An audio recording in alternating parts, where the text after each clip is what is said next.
Les parties prenantes au Zimbabwe travaillent sur des amendements concernant la loi sur les mines et les minéraux afin de résoudre les discordances et les disparités dont font face les acteurs du secteur minier. Ce secteur joue désormais un rôle clé dans l'économie du Zimbabwe et les parties prenantes sont désireuses de voir des opportunités égales pour les mineurs et les communautés. Le secteur minier du Zimbabwe a vite montré un grand potentiel pour devenir la pierre angulaire du revirement économique. Les parties prenantes veulent des amendements pour la loi sur les mines et les minéraux afin de résoudre les conflits entre agriculteurs et mineurs qui se battent pour la même parcelle de terre et faire vivre leur famille.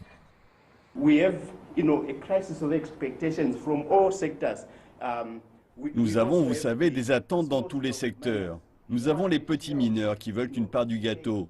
Nous avons les agriculteurs qui ont leurs propres préoccupations relatives aux mines. La loi, comme vous le savez, avec certaines clauses qui priment sur d'autres statuts. Donc, l'on voit qu'il pourrait y avoir des conflits entre agriculteurs et mineurs travaillant dans le même environnement.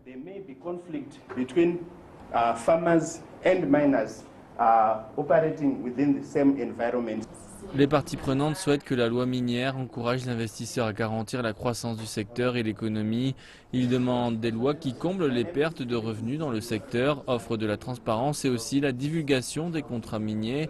Ils veulent aussi que l'on encourage les petits mineurs dans leurs activités et la protection des droits des femmes.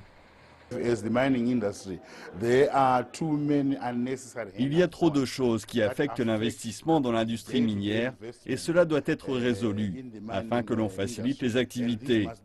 Cela est essentiel pour notre industrie minière.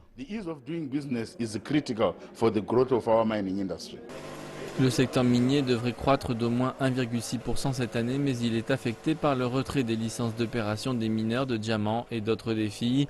Le Zimbabwe a depuis créé la Zimbabwe Consolidated Diamond Company.